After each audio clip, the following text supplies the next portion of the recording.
Welcome, welcome. It is just me tonight. So I wanted to come to y'all tonight because I have, for whatever reason, I don't know how I get into these YouTube fights and these Facebook fights, but I seen some things that were posted today about a subject we're going to talk about. And I just cannot understand our people. I have the slightest idea where their mind is, what they're going through, what they're thinking about, or how they justify certain things. Maybe I'm in the wrong. I don't know. But tonight I want to analyze a certain situation that happened in Cincinnati, Ohio. So let me give you the background of what transpired. Let me see. I'm going to try to read, maybe I'm going to give you the news and the formal view of what they say happened. And then we're going to dig into it. And what I want to know is this father justified for what he did, or was he in the wrong? So just reading from the news, it says in Cincinnati, a man charged with aggravated murder of a Hamilton County Sheriff's officer. A deputy made his first appearance in court. This was on Saturday. And behind him stood a whole bunch of sheriff deputies. We're going to show you some of these. We're going to cut into some things. Hinton Jr., who is a Cincinnati police chief, said that an 18-year-old was killed on Thursday. So there was an 18-year-old who was killed by a Cincinnati police officer in East Price Hill after they stole a car. And what happened is the father of that individual, 12 hours later, struck a Hamilton County sheriff's deputy. That's the gist of it. We're going to break some things down because the fights that I got into, for whatever reason, the people were online and they justified this. You know, eye for an eye. You know, they take one of ours, we got to take one of theirs. Okay. This is the sentiment of everything I heard. You know, if they're going to do this to us, we got to do this to them. I want to break this down individually to see how stupid and retarded people are and how many lives are affected, and sometimes how I guess like father, like son. Let's see, how do I start this off? So the father, which is upsetting, you know, he's upset. He finds out that his son has been killed by a Cincinnati police officer. And we'll get into it. What they actually did was they brought the father in, the Cincinnati police brought the father in to review the tape to say, hey, we're letting you know that this was a justified shooting. Your son had a weapon. He pointed at a police officer. They showed him the body cam. He sat there stoically. He left out of there. And then he killed an innocent person. He killed a Hamilton County sheriff. So you have Cincinnati, the city, and then what surrounds the city is the county. That's where the sheriff's office is. He goes and kills a retired sheriff's officer. The sheriff's officer was just doing the duty. He was actually just controlling the lights for a graduation that was happening at University of Cincinnati. Did 30 years, retired, just working, not doing anything wrong, not even involved with that gentleman's son's death. Not only not involved, he wasn't even on the same department, a whole different department. So you go out and kill an innocent person because you're in your feelings. Okay.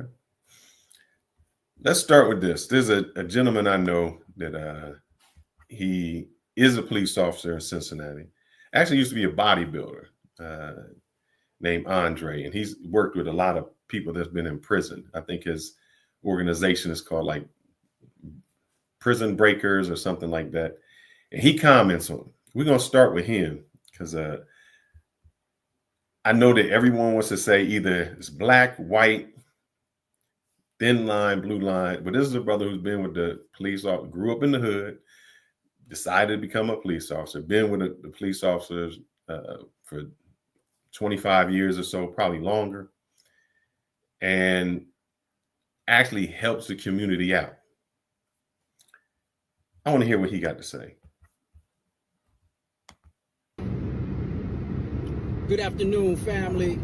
It's Brother Dre. First of all, deepest condolences to the Sheriff's Department, the family of our fallen brother. Now, let me get right to it because I wouldn't be a man if I wasn't able to say nothing. Disclaimer, I'm not speaking for no police agency, no police organization, no organizations. It's just Brother Dre. Right. He has to say that to let you know he ain't talking for nobody. So he not, he even though he is a police officer, he's not talking for the police department. It's his own opinion. So what his views do not represent that of any law office. It's just his own opinion. So he gives that disclosure. He gonna get into it. Now, I'm just Brother Dre. Let me go ahead and say this, man. On a previous post, I sat there and I told people, get your kids in check. They running amok. They doing crazy things. And they out here, and I said it on the video, stealing Kias like it's fun. And the police have to chase them. I said this on a video. Now, what they not talking about is, tragedy. Person killed. But what they ain't telling you is they went to Kentucky, a state over, and stealing cars. Stealing a car from some people. The police track them down. The cars got trackers on them. So they steal it. They head over to Cincinnati. They go to East Price Hill, which is kind of like the hood. And this ain't the middle of the night. This is the middle of the day. Police track them down. I said, someone gonna get hurt. I said, killed or even worse. And the worst is what you seen that happened when all this took place. Let me just go ahead and say it, man, and be straight up and real with the situations. What he about to say, y'all don't want to hear. Family of our fallen brother. What he about to say, y'all ain't gonna want to hear. It's gonna make a lot of y'all mad. Let's go, Dre. Get your kids in check. They running amok. They doing crazy things. And they out here, and I said it on the video, stealing Kias like it's fun. And the police have to chase them. I said this on a video.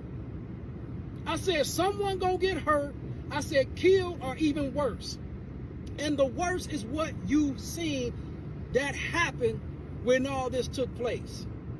Let me just go ahead and say it, man, and be straight up and real with the situations. Don't put the police in a position to discipline your kids. Y'all don't want to hear that. You don't want to hear it. I remember my mom used to spank me. Dad used to spank me. He said, I'm spanking you so that when you get out on the street, that they don't have to spank you. I'd rather whoop you now than have the streets or the police or the judge or somebody else doing it. Don't put your kids in a position to be disciplined by the police. Don't put your kids in a position. If you ain't out stealing cars, holding on to guns, None of this happens. I just got to rewind that one part. Go ahead, Dre. Killed or even worse. And the worst is what you seen that happened when all this took place. Let me just go ahead and say it, man, and be straight up and real with the situations. Don't put the police in a position to discipline your kids. That's right. I said it. Don't put me in a position to discipline your kids when it's a matter of life and death. These are the things that the police deal with on a regular basis, man. We don't wake up saying, man, today I gotta go kill somebody, I gotta go shoot somebody, I gotta go hurt somebody. We're not waking up doing that. We got families too. And I'm gonna let you know, if that dude, who a black man, has to make a choice between going home and seeing his family or not going home and seeing his family, he gonna choose himself. He gonna choose himself. If you jump out of a car and start pointing a weapon at a police officer and you see 4 police officers around, there's gonna be consequences. If you have a gun and you in a stolen car and you gotta run away, leave the gun in the car. Don't take the gun with you, run with you, and then when you see the cop, you drop the gun, you pick up the gun. What do you think will happen? I'm going to show you the video on that. We're going to talk about that. But I wanted to show you from a black man's perspective what he's saying. Because a lot of times we want to make it a black-white issue, or we want to make it an issue in which, it's the streets claiming them. If you out here doing bad, bad things may come to you. But when we have to deal with the society, man, pointing guns or running towards people with guns, going into buildings that have been broken into, being shot at, man, on a regular daily basis. I said this before. And once again, you think Brother Dre just talking out the side of his neck, man. This is foolishness. Get your kids in check. And to avenge someone with evil and evil. This is the other part I want to talk about. I know that your son gets killed. But what you see is a person in uniform and you're going to take anybody out. So you kill a man who has nothing to do with your son's death. Not even the same department. That's pure evil. That's just, I seen somebody do something. That's like us in the United States. One country bomb us, and we don't want to go, we're not going to bomb the country that bombed us. We go bomb somebody else. They ain't got nothing to do with it. What kind of sense that make? There's no manhood in that. That's right. There's no fatherhood in that. Mm-mm. There's no pride in that. You go and kill a man who's serving the public, who's doing service, who has retired, who is defenseless and out there directing traffic, and you go ahead and run your vehicle as hard as you can and pin this man up against a pole. What avenge is that? Families have been destroyed. Families have been hurt. This is something that you don't just recover for. I'm going to give a shout out, man. I said it, to the sheriffs, the police department, for the way you conducted yourself. Yeah. The way you handled that situation in the courtroom. And we're going to talk about that. The reason is, we're going to show you the pictures. The sheriff's department came in full force when this dude went down. And so let me show you the sheriff, as you know, and it may not be this way in your state or your country or where you're at, a county. The sheriff's department controls the jail. So when you get locked up, you go to jail in the same jail system of which you just killed one of their fellow officers. They did remain calm, and what they did do for his protection is sent him to another jail facility that's not even in the state. I think, no, in Claremont County. That's not in Hamilton County for his protection. And I will say that probably for his protection, because there's people who have worked 30 years with that man, that deputy sheriff that got killed, probably knew his wife, his children, grandchildren, worked with him, golfed with him, drank with him. So for his safety, they moved him other places, which was probably the best thing. I'm going to let Dre continue this. We're going to talk about it. Let's go, Dre. Breakers 300. Yeah, it's not Thursday, but I got to drop something else hot on you. First of all, disclaimer, I don't speak for no agency, no police agency, no organization. It's Brother Dre, Curse Breakers 300. Man, let's get right to it. And just to let you know, he has an organization called Curse Breakers. Andre is a Cincinnati police officer. He goes into the prison systems and tries to help brothers who are in prison and try to break the cycle. So this ain't a dude who's just talking it. He's walking. He's trying to break the curse of y'all going from pipeline to in the jail. And he's trying to tell you from the perspective of a black man who used to be in the streets, who became a police officer, who says, I'm telling you my point of view. Deep condolences to the Hinton family. Let's start there. Any loss is a grave loss. Deepest condolences. I am extremely frustrated because when I speak and preach and give information and it's ignored, and when issues like this come out, everybody's like jumping out of an airplane with no parachutes. So people need to start paying attention to the warning signs so we don't continue to go backwards in this journey.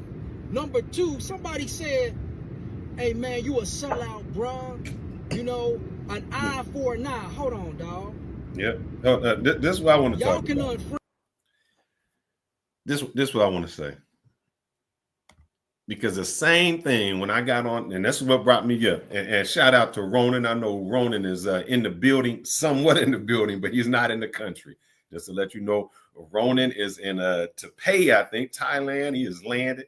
He will be in the Philippines, probably at the ending of this broadcast. So when you wake up in the morning, he's going to be there. Shout out to Ronan. Appreciate it, brother. I know you will join once you get landed and settled, but I thought this was a hot topic I had to get to. I was on Facebook and arguing with these people who were saying the same thing. Eye for an eye. We got to get them. We got to. I don't understand the ignorance of black people. What vengeance are you going to do to kill an innocent person who has nothing to do with it? Not only that, you go kill an innocent person when all the signs are pointing to your son still in the vehicle, coming out with a gun, semi-automatic, a gun is still in the car, and you not pointing the blame at him. You the father. Your son should have never been in that situation. You should have taught your son to never be in there, to never go out and do it. And then the nerve of you, and I'm going to show you how the accident is, the nerve of you to kill a man that's just working for the job. And you know where he got killed at? Y'all Negroes. Martin Luther King Drive. Why black people? Martin Luther King Drive is where you decide to kill him at. What?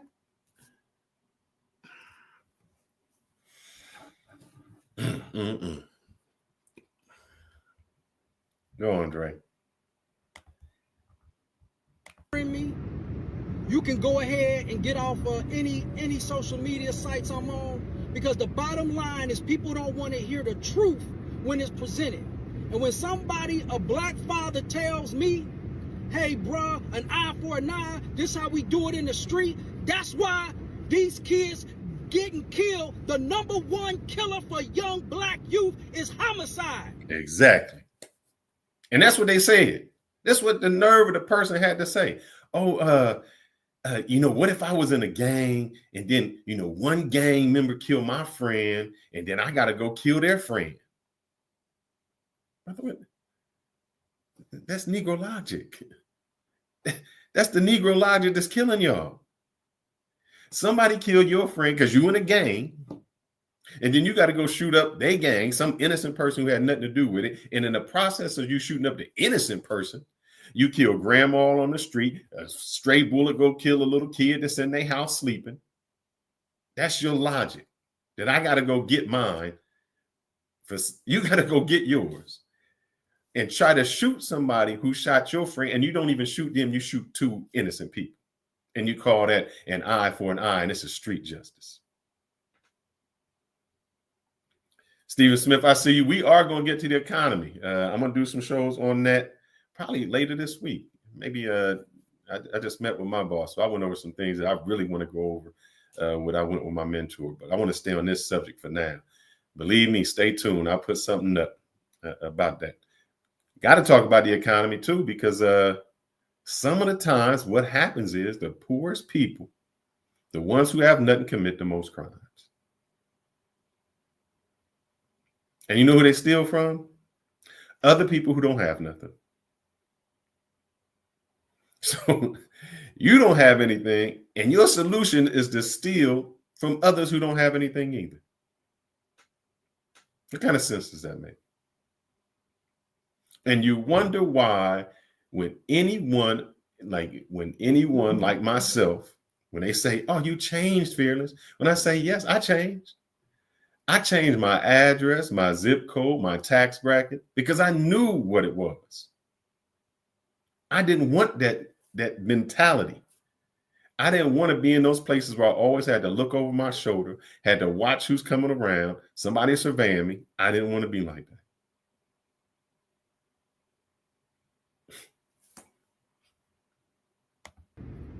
Make it make sense. So since you don't have no daddy, and your daddy's daddy was in jail, let me go back a little bit, because he about to preach on this. Listen to what he's saying. Y'all worried about shooting somebody. Y'all worried about this. But here's what it is. Make it make sense.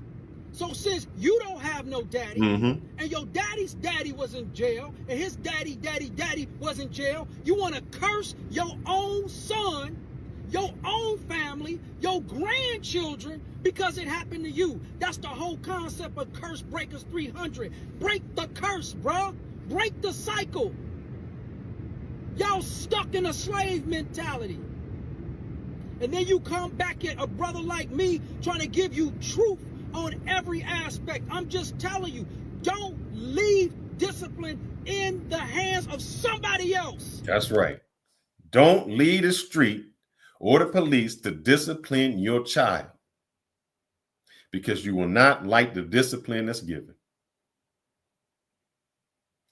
Now, I know that there's police officers that do some crazy stuff. They bad, they do this. But if you putting them in a position, to make a choice between their life and your life, the choice will always be the same. And they're going to be justified in doing it because they have the law on their side.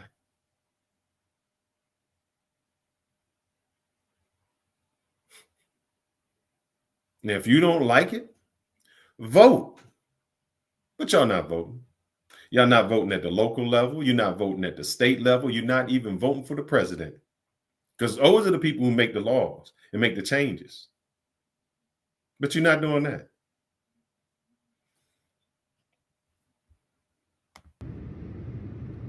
Take care of your family.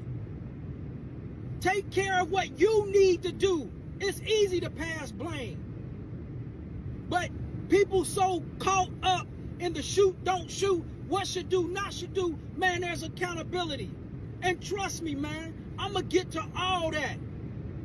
But until we as a black race stop making excuses, multiple homicides have happened, black on black, and we are nowhere to be found to take this passion to us. And I'm going to say 3, man. We enrage when some officer shoots the kid, but there is no enragement at the same kid who would have shot another black man. You're mad at the police, but you're not mad at your child. You're mad that the police disciplined your child, but you didn't. Now let's get to the story, because I want to show what happened, and we're going to break this down. Let's get to this story. And WLWT News 5's Danielle Dindak has been leading the way on this. Now, I'm going to have to pause a few times just for copyright, and I don't want to get copyright. Sometimes when you go live, that's what happens. But this is the news in Cincinnati that plays it. It's going to play the shooting. I think they pause a little bit so you don't actually see the shooting, but you will see what led up to it. Investigation for us. She's live right now walking us through the video. Hi, Danielle. Hi there, Mike. This video is very fast. We're talking about 6 seconds. 6 seconds from the... I want you to think about that. All this happens in 6 seconds. And the decision you have to make when somebody jumps out of a car, picks up a gun and points it. And you have your firearm pointed at it.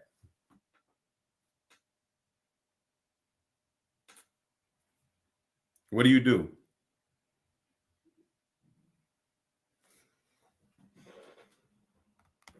Time that officer got out of his vehicle and fired those shots. I do want to warn you, what you're about to watch could be hard to see. He's got a gun. He's got a gun on your... I want you to hear that. The other police officer, the one that has, I think that's his taser out. Maybe that's his gun.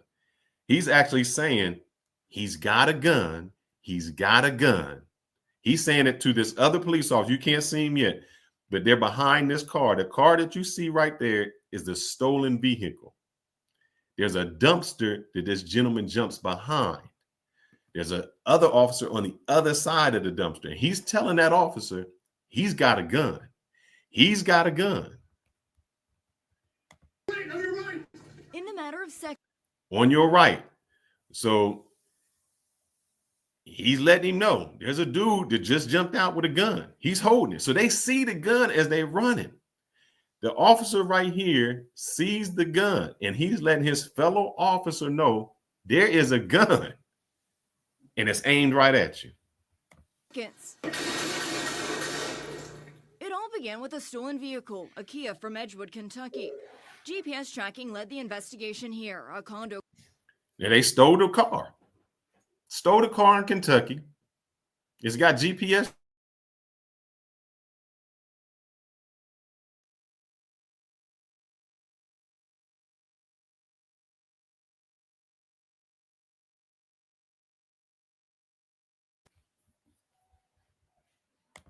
Complex in East Price Hill.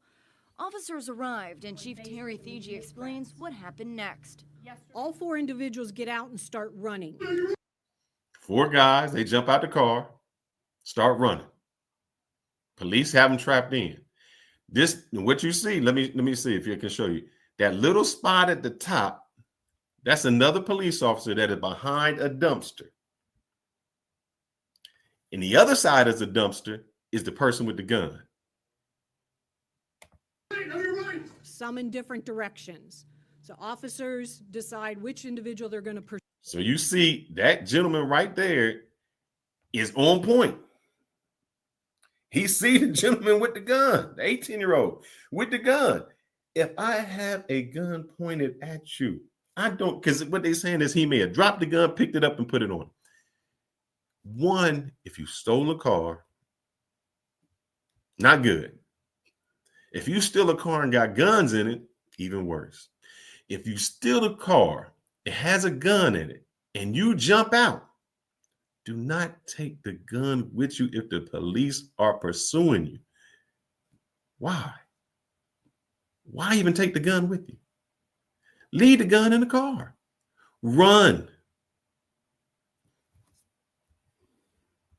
Pursue. One officer decides to pursue the individual who we now know had a firearm in his hand. At some point, There he goes. Drops the gun, picks it up. Like I said, he's on the one side of the dumpster. Officers on the other. I don't care if you drop the gun, brother. You keep running. So let's even go there. You had a choice not to pick the gun up. If you drop the gun, a police officer got a gun on you, don't pick the gun up. the person with the gun slips. They heard the metal from the firearm hit the concrete. This individual gets up, still has the firearm in his hand, and continues So you see that one officer saying gun. the gun through the dumpster. So one officer on the other side is saying gun, gun, gun. Sees the gun. Guy picks up the gun and is running with the gun.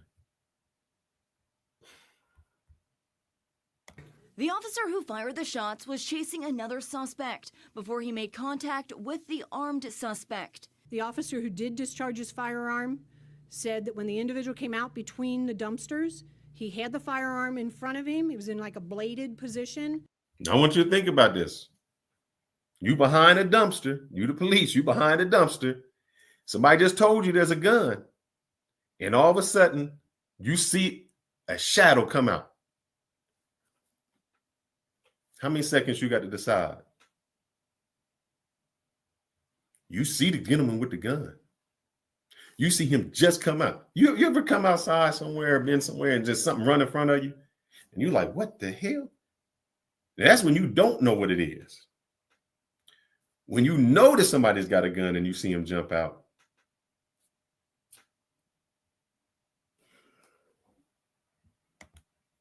And it was pointed at the officer. And he felt threatened for his life, and that's why he discharged his firearm. 4 to 5 rounds were fired. The suspect was hit twice, given medical care right away, and died. The EG. So here's the thing.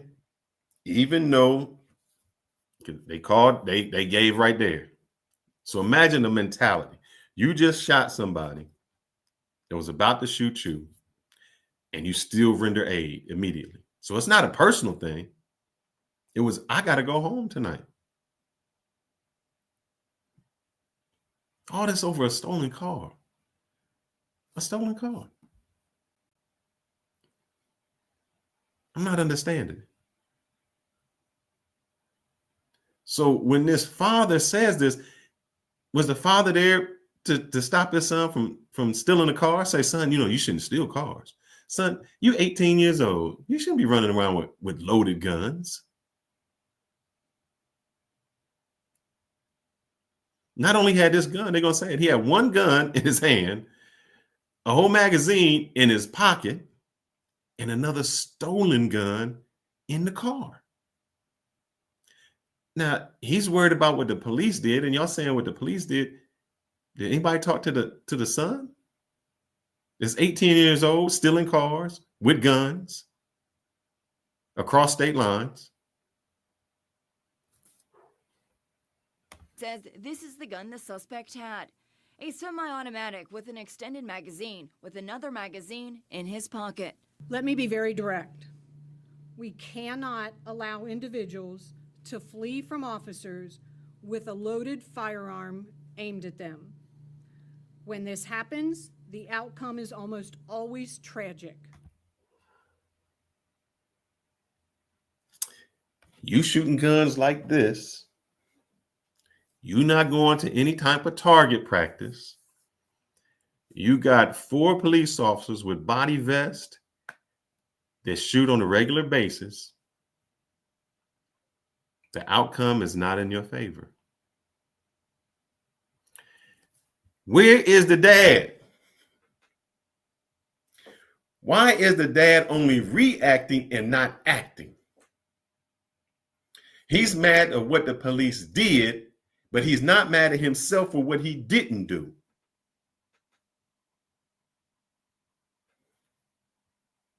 Let me say that again. He's mad at what happened to the kid by the police, but he's not mad at what his kid did.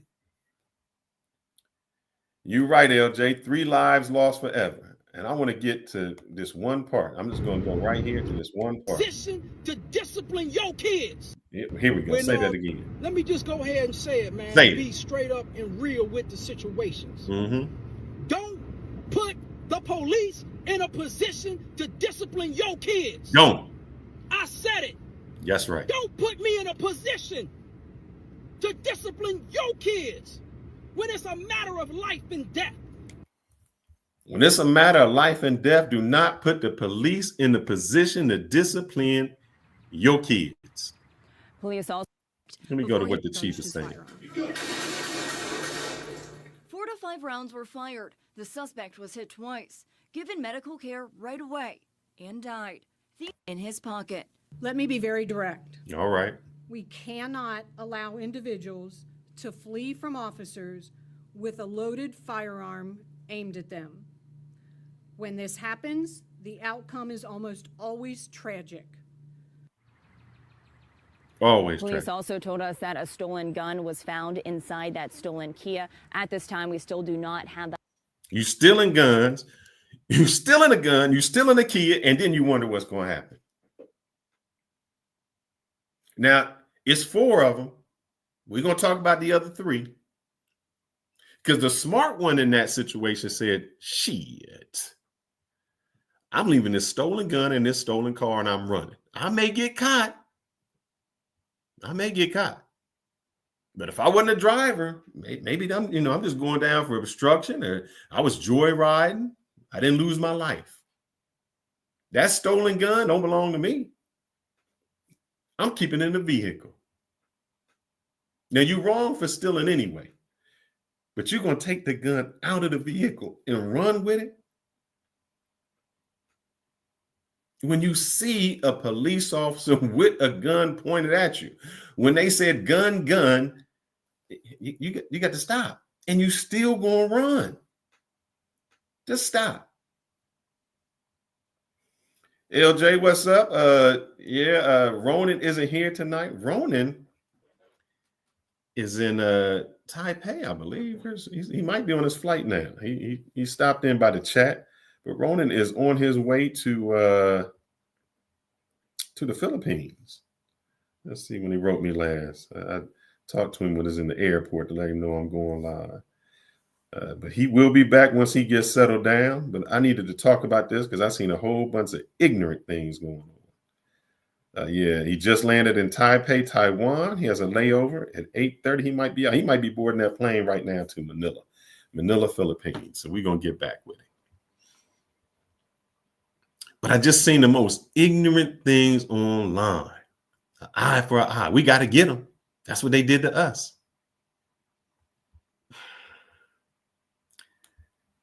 Crazy. Let's see if I can get to this one. This is what I want to get to as to what happened, because I want to talk about how this deputy sheriff, how he lost his life senseless over somebody with emotions. I know I was somewhere and they said, oh, man, they were talking about stoicism. And, men need to be more emotional. They just show their emotions. This is what happens when you get overly emotional and not think things through. I got to go get them. Anybody out there, I'm just going to kill anybody who got a uniform on. I don't care. They're not in the department. They not retired. They retired. They ain't got nothing to do with my son's death. I'm going to kill them on Martin Luther King Drive, because that's what Martin Luther King said. We all equal. Tonight, a makeshift memorial growing in Corryville after a Hamilton County deputy was hit by a vehicle and killed on Friday afternoon.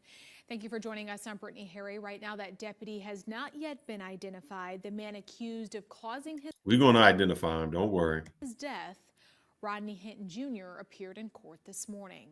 Our Alexis Martin has the latest on what happened in the courtroom this morning. So, Alexis, a lot of deputies were also in that courtroom. Rodney Hinton Jr. appeared in court today for his arraignment. Now, just to let you know, Rodney Hinton Jr. is the father of the 18-year-old who jumped out of the car with the gun. Rodney Hinton Jr. decided, and we'll get to this, what the Cincinnati police force did was, we always say we want openness, we want transparency. Usually when there's a police involved shooting, they don't release the tapes. No tapes are released. They keep it under wraps. And then, 6 months down the line, you get some trickle or anything like that. You know what they did? They said, police involved shooting. Your son was involved. He got killed by the police. We don't want any rumors. We don't want something to spread and say, oh, the police planted a gun on him, or he didn't have a gun, or something like that. We're going to bring the family in and show you exactly what happened.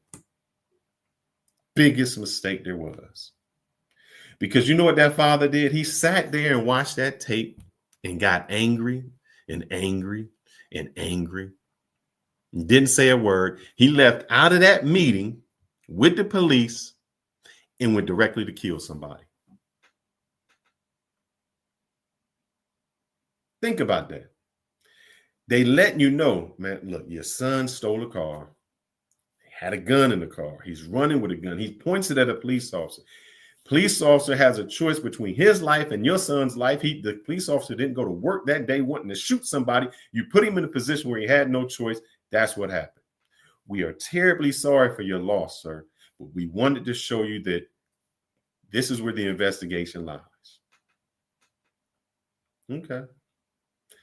He leaves that place there and directly goes to kill somebody. Than 24 hours after police say he intentionally murdered a Hamilton County Sheriff's deputy. The crash happened one day after Rodney's 18-year-old son, Ryan Hinton, was killed by a Cincinnati police officer in East Price Hill. Today, prosecutors argued that Hinton should be held without bond in what the defense is calling an emotionally charged situation. Sheriff's deputies lined a Hamilton County. I just want to show you. That's what happens. The son, as I said, got killed by a Cincinnati police officer. These people are not Cincinnati police officers. These are Hamilton County Sheriff Department. Because when that dude got out of that meeting with Cincinnati police and they explained what happened, he drove a retired officer just doing traffic. Hey, we're doing a graduation. I'm retired. I'm just making some extra money, get my kids through school. Come this way, stop at a graduation, just helping out. That dad leaves that situation and kills an innocent man. When you see this accident, usually the officer is standing by a utility pole. He pinned him, drove as fast as he could, and smashed that man into that utility pole. Man didn't know it. Had nothing to do with it. Had nothing to do with this. Now I know why your son is the way he was. If he had a father like you teaching him some nonsense like this, no emotional discipline, eye for eye, I got to go get somebody. I understand that you hurt that your son got killed. But now you're dealing with your son's loss. You gone forever. The deputy is gone forever. What did you solve? What was solved by that action? Courtroom today in support of the deputy who was killed while the man accused of killing him faced a judge.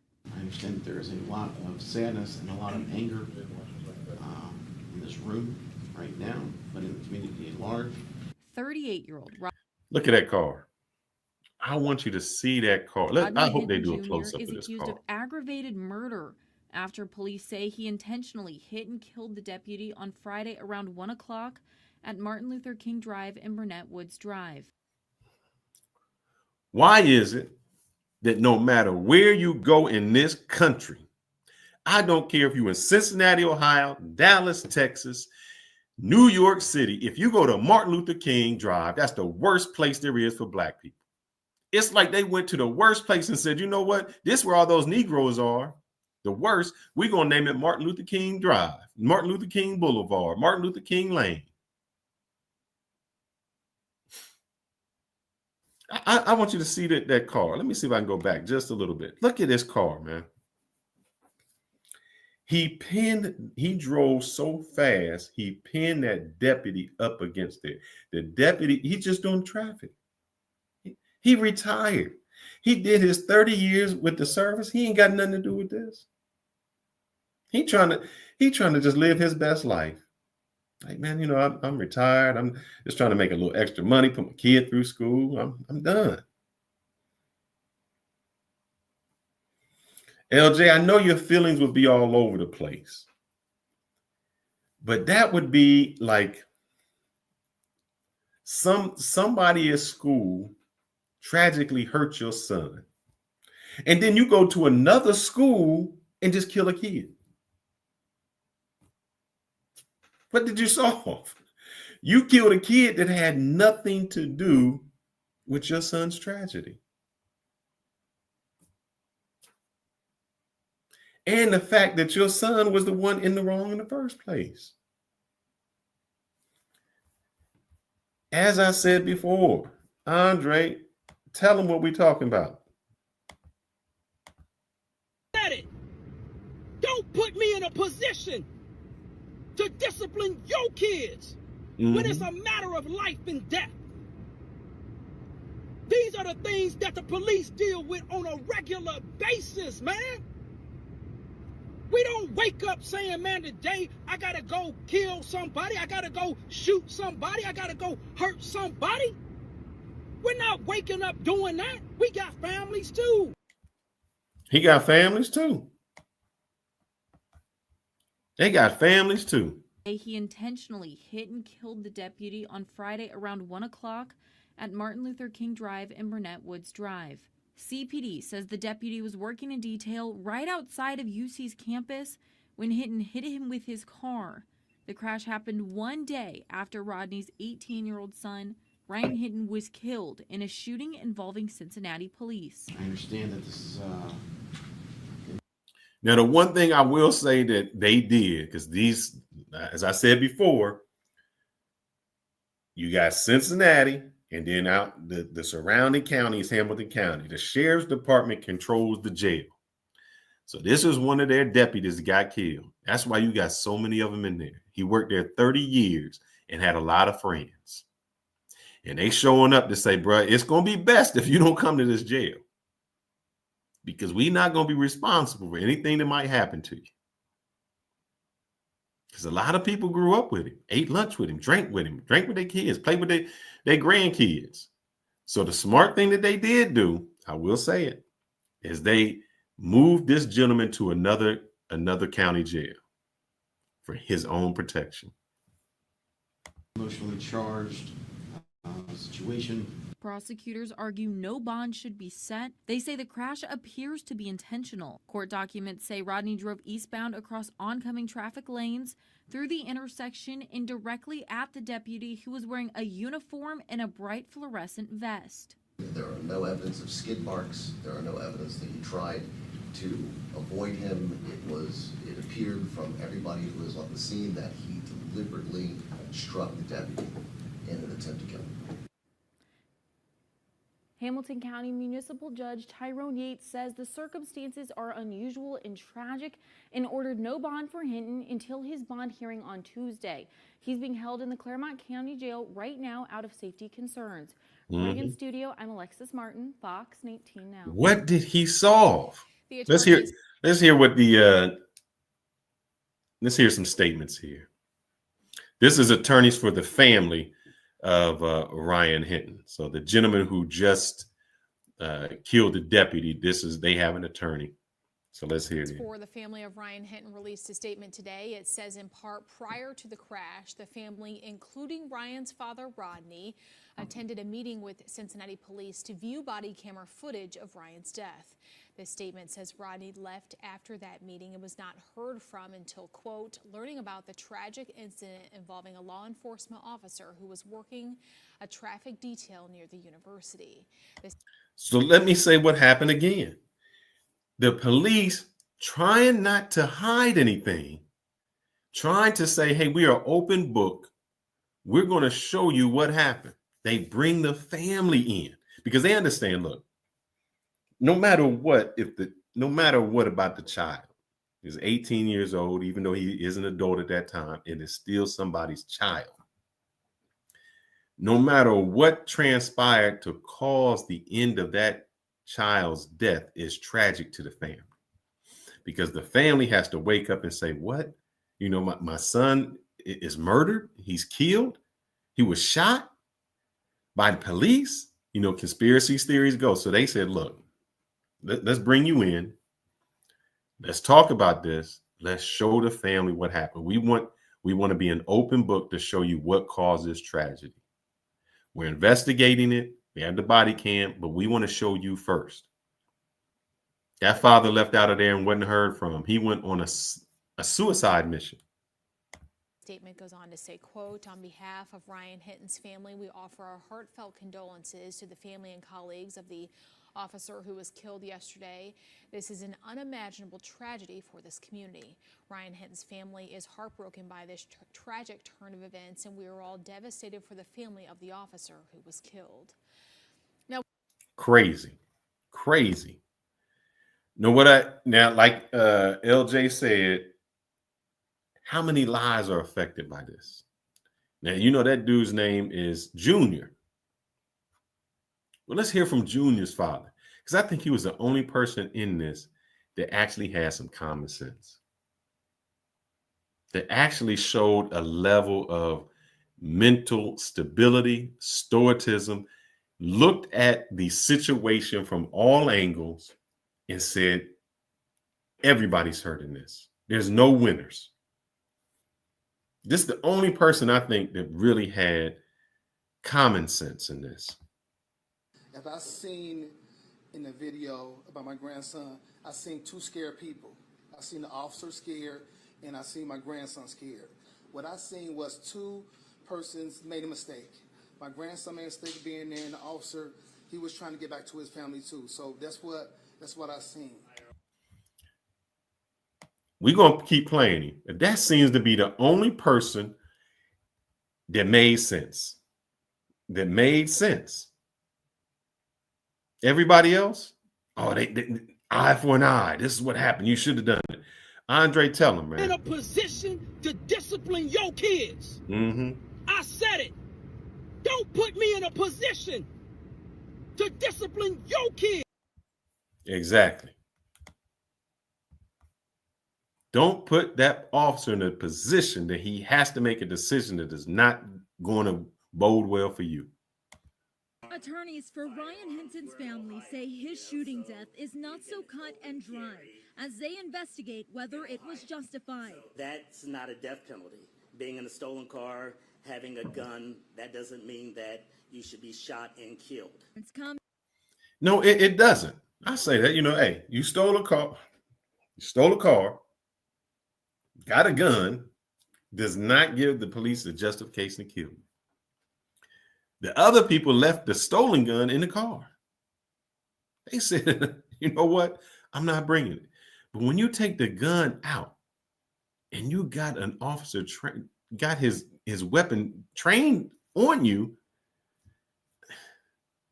I don't want to say cut and dry, but you kind of give the preponderance of the evidence to the officer.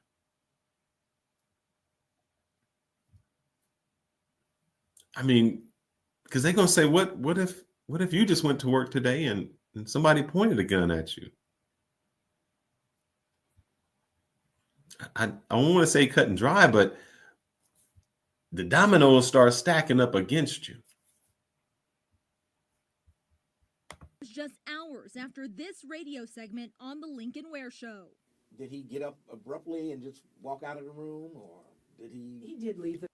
Now, what they're talking about here is that is the police chief of Cincinnati, and they're saying, hey, we played the videotape, and what happened to the father? Did he just leave the room? Now, I think Andre has stated something that I agree with. If you are going to bring these families into a situation where they are viewing a tragedy that happened to their sibling, their son, grandson, whomever it is, you need to have a mental health professional there also. You need to have someone there that can evaluate the mental stability of those family members.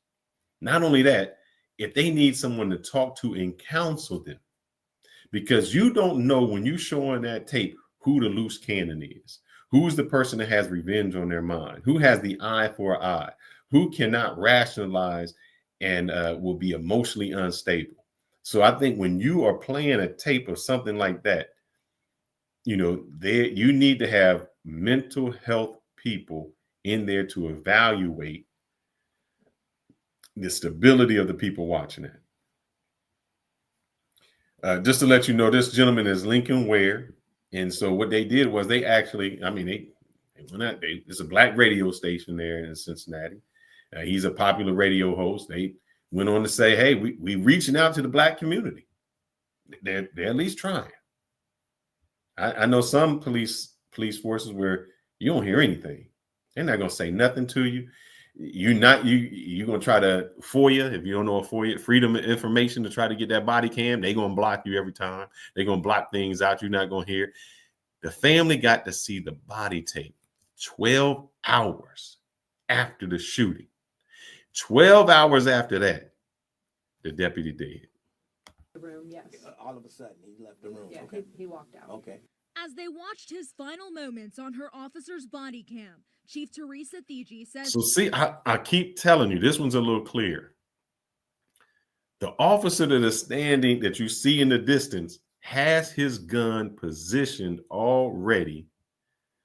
Lincoln Ware a little bit older than me, Paul. He a little bit older. We both ain't got no hair, but he ain't had no hair for a long, long time. You see the police officer already is standing in a prone position with his weapon out. The police officer is running to him that you see with his gun out is yelling, gun, gun, gun. On the right side of that dumpsters is where the young man that has the gun out. He's going to run toward the police officer in between the dumpsters. Ryan Hinton's family was understandably distraught. Not long after Rodney Hinton walked out, she says she started getting calls about the deputy struck in Corryville. So as soon as he walks out of the office, after they review the tape, they get another call to say, hey, this gentleman just mowed somebody over. Thigi was on her way there when she learned Rodney was behind the wheel. And there were witnesses that said it was intentional, that he parked and aimed his car in that direction. Is that what you... Correct. You're hearing That from is all witnesses? still under investigation, Yeah. but the initial reports, that is what I was hearing, yes. Okay. As this plays out, Thigi says she is committed to transparency and says she has nothing to hide. She tells me she went on the Lincoln Ware Show to reach his audience. Lincoln has a tremendous following in this city. He's a very well-respected journalist in this city. Thigi closed out the show offering condolences to the Hinton family and the family of Deputy Larry Henry. And I say that because what happens a lot of times is we say that the police don't reach out to the black community. They don't do that.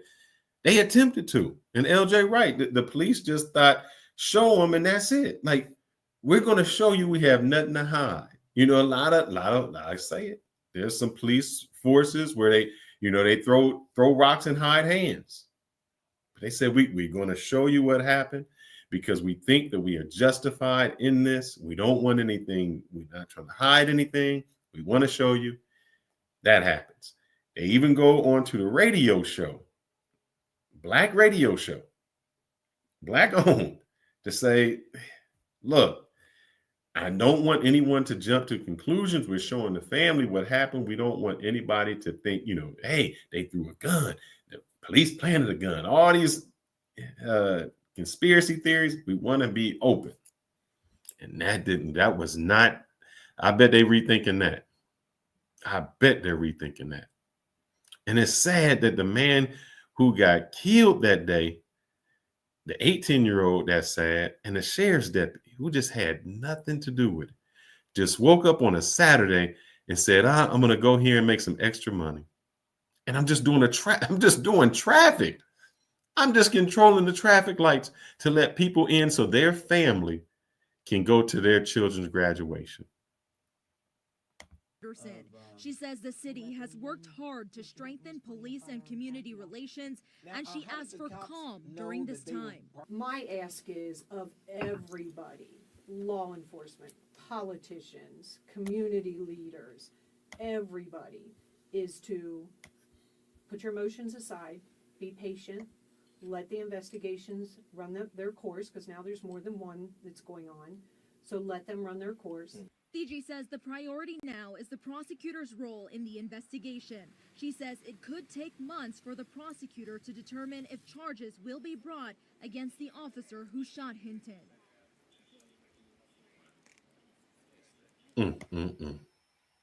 Tragic. And it just hurt my feelings. I'm going to do this behind the scenes. Bear with me, guys. I just want to go here because I seen so much disarray today around this topic. And like I said, I was on YouTube, or not YouTube, I'm sorry. I was on Facebook. And just to let you know, I told y'all before, I didn't grow up always with a silver spoon in my mouth. I grew up around brothers who were criminals. They was criminals. And tragically, they never left that criminal mentality. They never left that hood mentality. They stayed that way all the way through. And because of that, they still have this thing that, oh, man, Cap, yeah, brother Cap, you can say all that. I wasn't the one that ran when I said meet you. See, that's that ghetto mentality I still had. That ghetto mentality was coming out. And that ghetto mentality was the same person who was going to whoop your ass. But I had to diverse. I had to get out of that. That wasn't something I needed to do. But let's just go to some of these comments. So, I'm not going to put his name out there. I won't put his name out there because then it'll let you know what happened. It says, there's some guys on there and they just say, the cop's going to learn a lesson. Let's see. I was going to say his name. I don't want to say his name. His kid didn't have a gun. This is a conspiracy theory. I already showed you where he got a gun. His kid didn't have a gun like they said. They tried to cover up his murder. Conspiracy theories. The father didn't make his decision based on our opinions. He did it because of how they did his son. I agree with it. Start teaching your kids, but no matter how you raise your kids, the police just don't like black people. Black police stand up for white police. They join in and make it worse for black people. Most black people aren't going to feel sympathy when one of them goes down. You even see them celebrating. They don't care. Why should we? That's just a harsh reality. Superhero. I stand with Rodney Hinton. It's just crazy. All of these people are saying the exact same thing. I don't belong to a gang. You in a gang and one of your homies do something to a rival gang, you could have to eat it. Same thing. I mean, please make me understand, black people, folks. Please make me understand the craziness that they talking about. you okay with this man killing an innocent person for nothing? But these same people, I'm gonna let you know something. They stand with Rodney Hitton now, but ain't none of them gonna put no money on his books. Ain't nobody gonna support his legal fund. A year later, he gonna be forgotten about.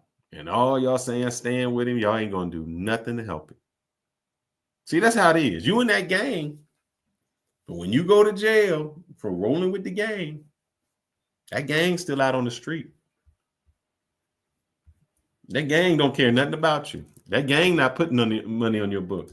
That's the same gang that is knocking on your girl's door saying, you need some help. But he ain't talking about the help monetarily. He the same friend that's trying to get at your girl while you locked up. Talking about, oh yeah, I'm just over here making sure the kid's all right. That's your gang. That's your gang right there. I'm gonna see if I can get some more comments before I go to what the grandmama said, because she got the same conspiracy theories. Let's go to her. Oh, Lord. Grandmama. It's killing us. I can't even. Let me see. Where did they go? Let me remove this one and bring this up. I feel right now about. I'm angry because it shouldn't have never happened. You're right. Should never happen. I want to find out exactly what steps was taken in the protocol, and if everything comes out that it's not what it should have been, we need to do something about change in training and diversity and understanding us as a Black culture. They understand you as a Black culture. They understand what you got. That's what happens. They understand the Black culture. The Black culture is go over to Kentucky, steal you a Kia with a gun, and drive it around with 4 of your friends with 1 stolen gun, and you got a gun. They understand the culture. They understand the Black culture. That's what gets us where we at.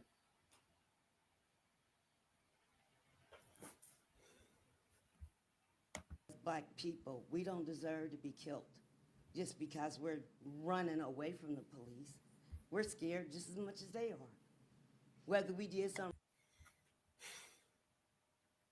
But you don't run away with a gun in your hand toward a police officer with a gun in his hand. I don't care how, if you're scared, drop that gun, leave that gun in that car. Right or wrong. This is everyday life for us, being scared of the police.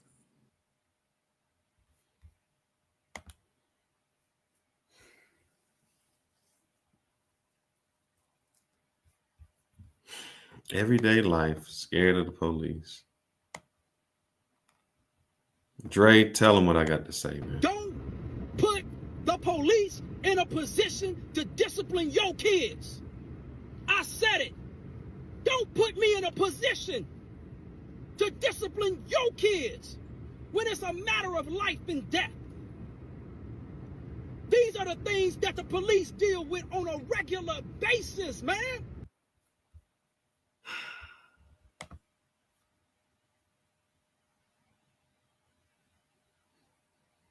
We got to do better. We got to do better.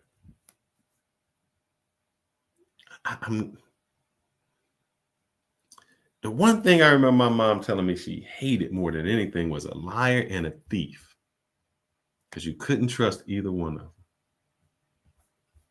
A liar and a thief.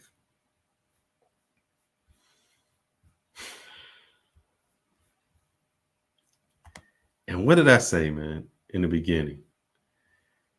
That most of the time, the poorest people steal from the poorest people. We steal from the people who don't got anything. It's not Robin Hood, steal from the rich, give to the poor. It's steal from the poor and keep the poor.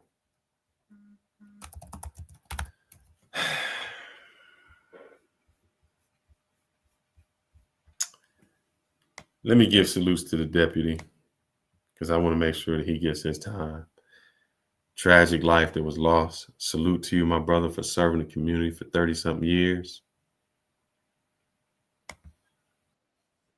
Continued to grow over the weekend.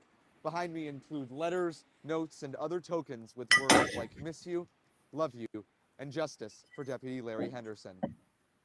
Flowers, balloons, letters, all saying goodbye to Deputy Larry Henderson, who was killed in a crash on Friday. The sheriff's office said Henderson served on the force for 33 years. Deputy had just retired. 33 years. That man served on the force. I don't know if he good, bad, indifferent, whatever. But damn, man. You serve all that time and you just try to retire and you just give back to the community. And this is what happens to you. Now, I don't like to bring passport bros into this, but brothers, this is why I say get your passport or whatever and live your life to the fullest, because you never know the day that is numbered for you. This man didn't know that was his day.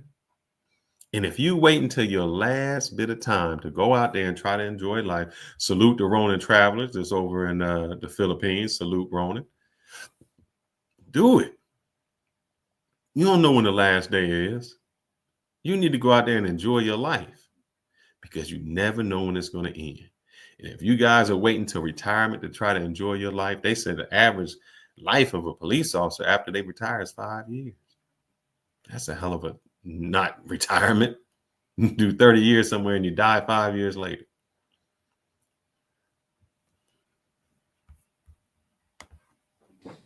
Just a few months ago, and continued on in service. Just retired a few months ago.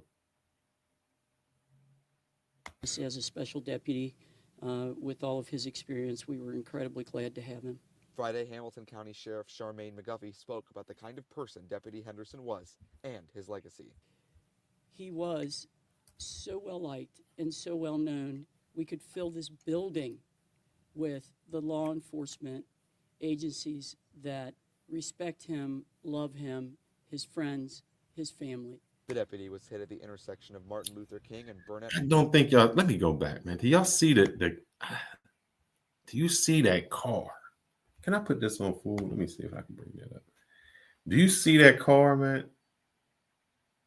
I want you to think of how fast you have to be traveling to hit a pole and do that kind of damage to a car. Now remember, he didn't just hit the pole. The deputy was in between the car and the pole. Imagine that.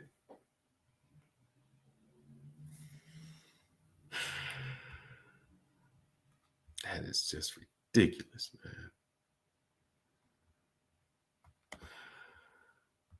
Section of Martin Luther King and Burnett Woods during UC's commencement.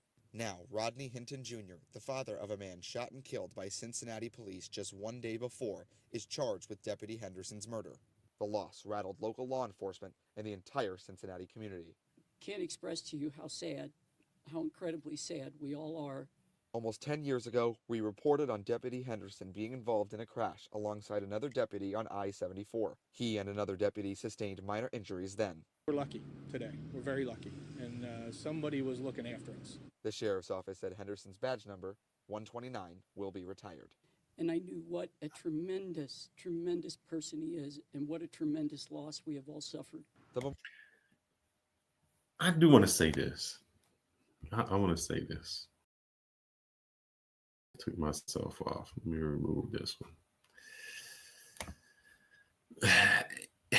LJ, maybe you can understand this. As you get older, your mortality, you start to learn you probably have less years to live. You have less years in front of you than behind you.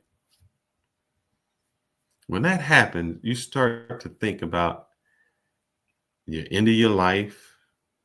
What have you done for others? How you'll be remembered. And I want you to think of these two people, how they'll be remembered. One will be remembered as a superhero who took everything and done for his community, place where he can fill a room. where there's a whole courtroom of people that are standing there to support him. When they have his funeral, there will be officers from all over the country that will come to lay him to rest. What is your legacy? Do you want to be the person that basically die in prison? They give you a number. There's no plot.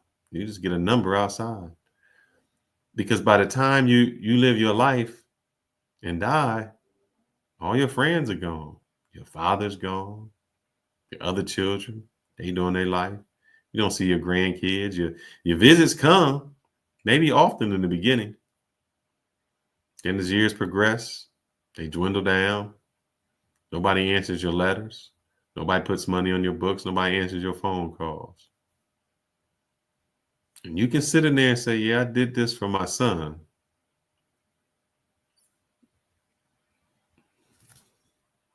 What about everybody else? What about your grandkids? What about the other kids? What about the people who needed you there in the community?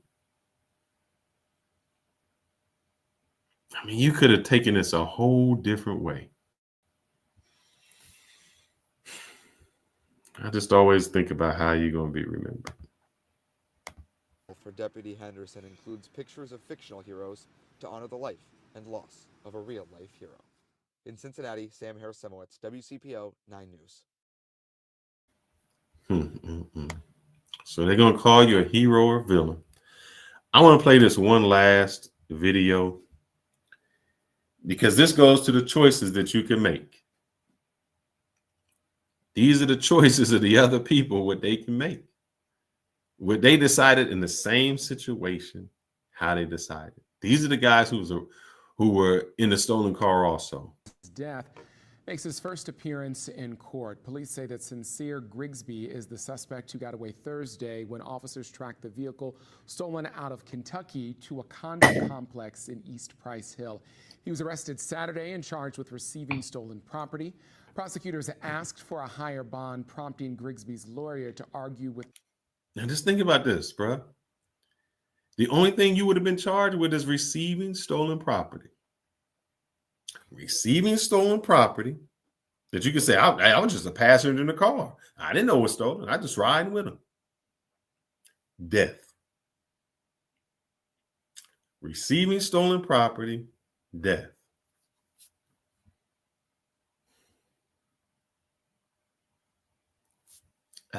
I know which one I want to do.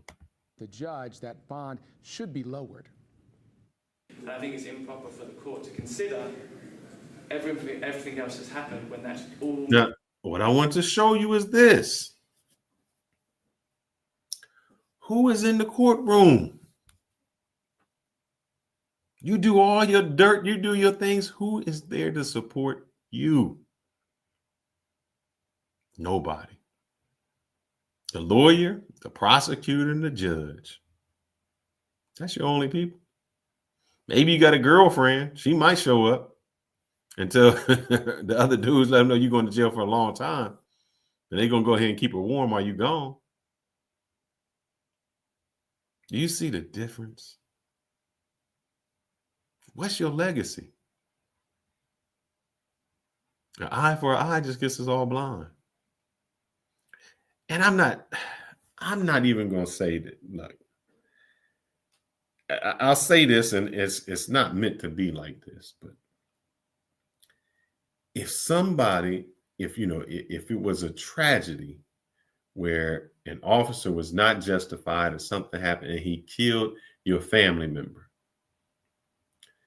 I could have sympathy in a sense for you if you went after that officer. There was a case not too long ago where, I'm not saying it's right, there was an officer who killed a man's son. Killed him.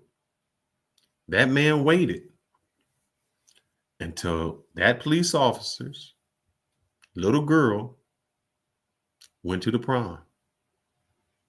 And he killed her. That little girl didn't have anything to do with it. In his mind, he said, I'm going to show you how it feels. I'm not condoning that.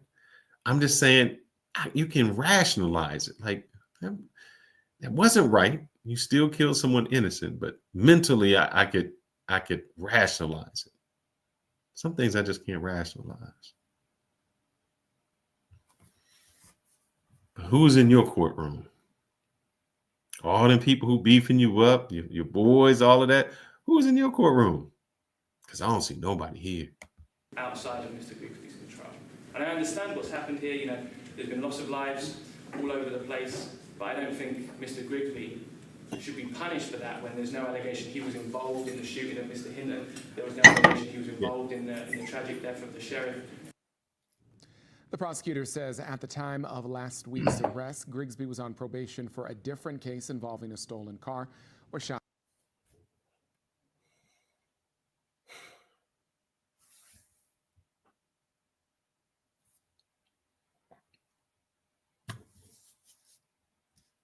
What do I say? We talk about character. What is the character? What is the character? You on probation for stealing a car. You wind up stealing a car. When did we learn the lesson? When she said it's the culture. Didn't grandmama say that? Grandmama said that. They don't trust us.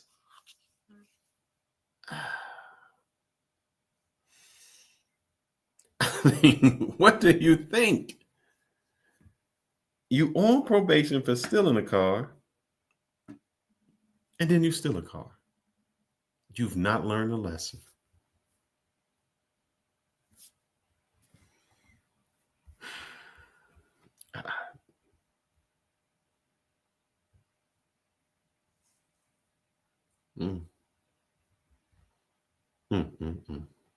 I'm not understanding it.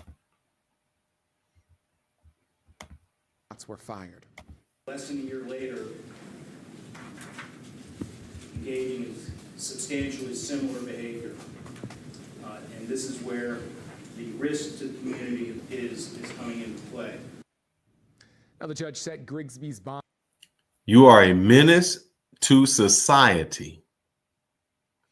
We gave you an opportunity the first time when you stole a car, and we put you on probation. And you repay us back by stealing another car and having a friend senselessly end up getting killed. You are a menace to society. Look, I did stupid things when I was young. I'm glad I didn't get caught for half the things I did. But at some point, you say, man, I learned that lesson. Or I ain't going to, well, is it past my time yet? Oh, yeah, it's past time. I'll tell you this story. 17 years old. 17, I remember. The dude I called my cousin, because you in the hood, everybody's your cousin.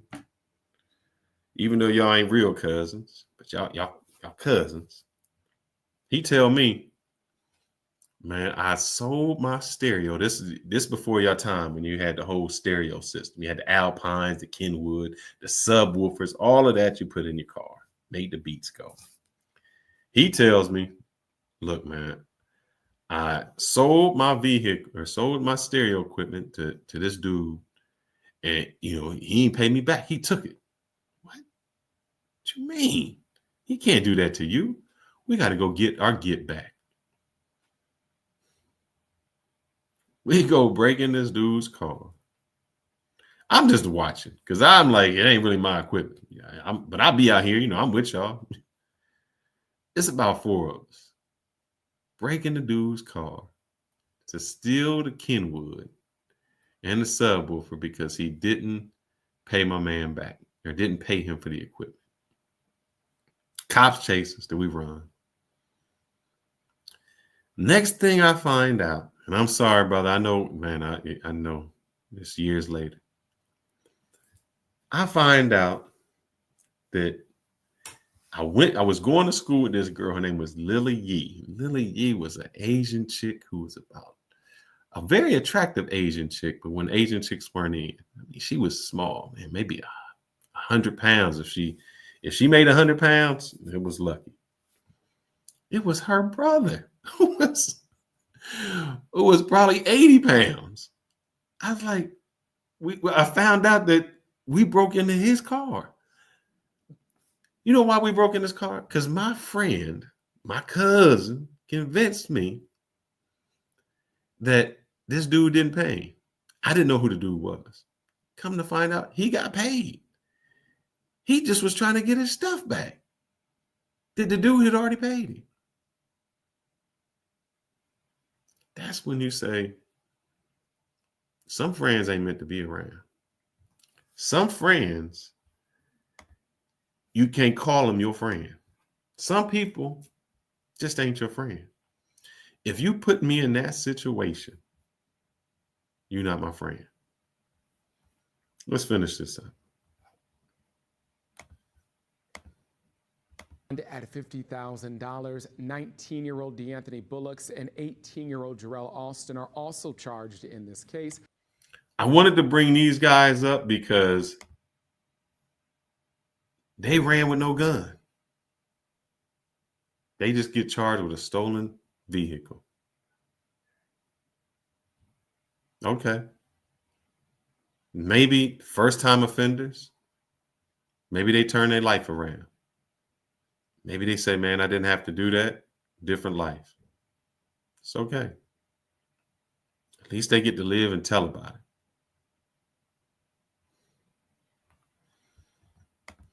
Bullocks is being held on $40,000 bond. Austin on $50,000 bond. Crazy. Crazy. Guys, I just want to do a hit and run today. I was seeing all this on the news, and it just irked me to no end to see how we tried to justify what this father did. How we calling the father who killed an innocent man a hero.